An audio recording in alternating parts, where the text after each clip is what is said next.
आज Doubtnut app download करें। Doubtnut पर अपने सभी गणित, रसायन विज्ञान, भौतिक विज्ञान और जीव विज्ञान के डाउट्स का करो सफाया। बस प्रश्न की फोटो खींचो, एक ही प्रश्न को क्रॉप करो और तुरंत वीडियो सोल्यूशन पाओ। अभी डाउनलोड करें। हेलो स्टूडेंट, क्वेश्चन है कि किसी ट्रांजिस्टर का निवेशी प्रतिरोध निम्न तथा निर्गत प्रतिरोध उच्च क्यों होता है, व्याख्या कीजिए। ठीक है, तो हम मान लेते हैं कि हमारा ट्रांजिस्टर है, ये हमारा यहाँ पर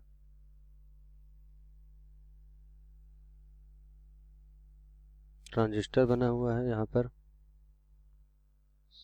जिसमें अगर हम मान लें कि ये हमारा उत्सर्जक E है और ये हमारा क्या है, संग्राहक C है। ये हम उत्सर्जक ले लेते हैं। ठीक है, ये हमारा क्या है, संग्राहक। तो ये हमारा क्या होगा, आधार। ठीक है, तो आधार को हम ले लेते हैं B, जो है हमारा आधार। तो क्या होता है कि यह हमारा हमेशा ये ई जो होता है ये हमारा अग्रदिशिक बायस में जुड़ेगा। ठीक है, ये हमारा हमेशा क्या होता है, अग्रदिशिक होता है। ठीक है,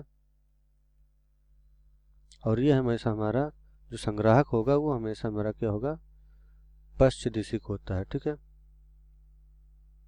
तो इसमें क्या होता है कि जब हमारा यहाँ पर बोला है कि निवेशी प्रतिरोध निम्न क्यों होता है, तो इसलिए होता है कि जब हम यहाँ पर थोड़ा सा भी, अर्थात हम जो वोल्टेज है यहाँ पर, विभव जो है, अगर वो हम अल्प मात्रा में हम क्या करें, इसको यहाँ पर प्रोवाइड करें, तो इससे क्या होता है, हमारा जो यहाँ पर उत्सर्जक होता है ये हमारा, इसकी धारा हमें पर्याप्त मात्रा में मिल जाती है। अर्थात यहाँ पे जो IE है वो हमें क्या होता है, पर्याप्त मात्रा में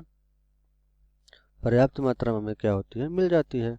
तो जिससे क्या होता है कि यहाँ पर हमारा धारा प्रवाह चालू हो जाता है और हमें पर्याप्त मात्रा में धारा प्राप्त हो जाती है। तो इसलिए क्या होता है कि जब ये हमें थोड़े से, अगर हमारा यहाँ पर अल्प विभव के कारण ही अगर हमें पर्याप्त धारा मिल रही है, तो यहाँ पर इसका मतलब हम ये बोल सकते हैं कि जो हमारा यहाँ पर निवेशी है, निवेशी प्रतिरोध जो है ये हमारा क्या है, निम्न है।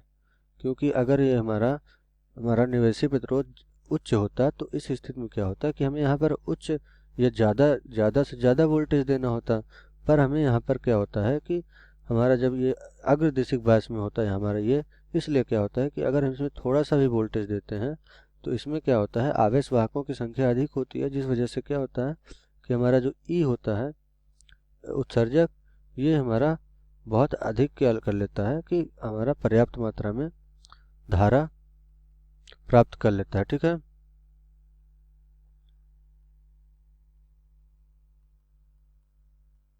ये कैसे देख लेते हैं, तो ये देख लेते हैं, जो हमारा उत्सर्जक होता है, उत्सर्जक हम जानते हैं कि उत्सर्जक में जो हमारा अपमिश्रण होता है, अपमिश्रण वो क्या होता है, अधिक होता है। ठीक है, अधिक होता है। और हमारा संग्राहक में क्या होता है कि संग्राहक में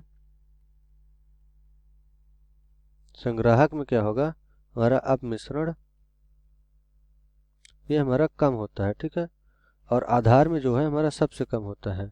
तो अगर हम अपमिश्रण का यहाँ बात करें तो हमारा जो E है अर्थात उत्सर्जक है, इसका सबसे अधिक, फिर हमारा किसका होता है, संग्राहक का, फिर हमारा आधार का, अपमिश्रण का, ये हमारा होता है यहाँ पर संबंध। ठीक है, तो यहाँ पर हमारा क्या है कि अगर हम इसमें E में अर्थात उत्सर्जक में हमारा सबसे अधिक अपमिश्रण करें तो इसमें आवेश वाहक जो होगा, अर्थात इसमें हमारा आवेश वाहकों की संख्या अधिक होगी। तो हम बोल सकते हैं हमारे E में आवेश वाहक क्या होंगे, अधिक होंगे।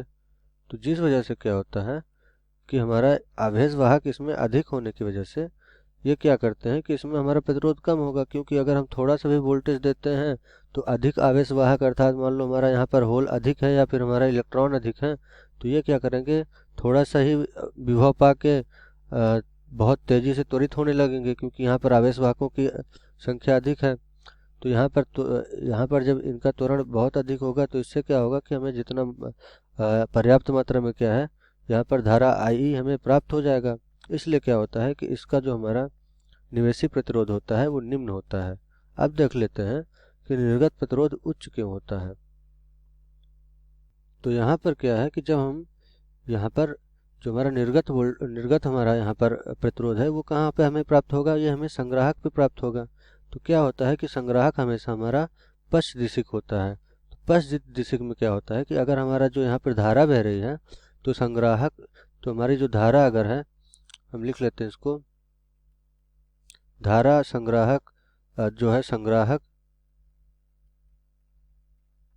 आधार धारा, ठीक है,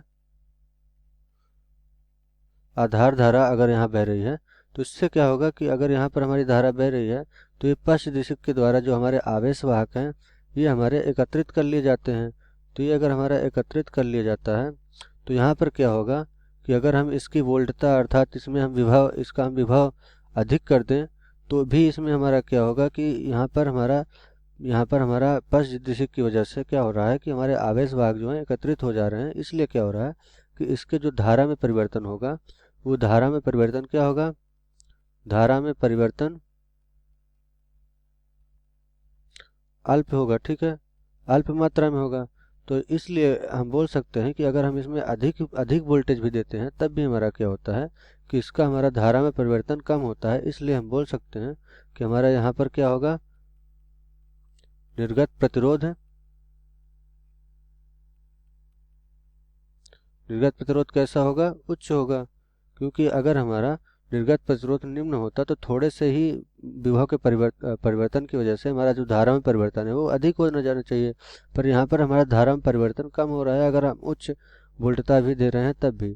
तो इसलिए क्या हो रहा है कि हमारा यहाँ पर क्या होगा कि निर्गत प्रतिरोध जो होगा उच्च होगा यहाँ पर हमारा ट्रांजिस्टर में। और निवेशी प्रतिरोध क्यों यहाँ पर कम होता है, क्योंकि इसमें क्या होता है कि थोड़ा सा विभव देने पर, अल्प विभव देने पर हमारा जो धारा है वो हमें पर्याप्त मात्रा में प्राप्त हो जाता है।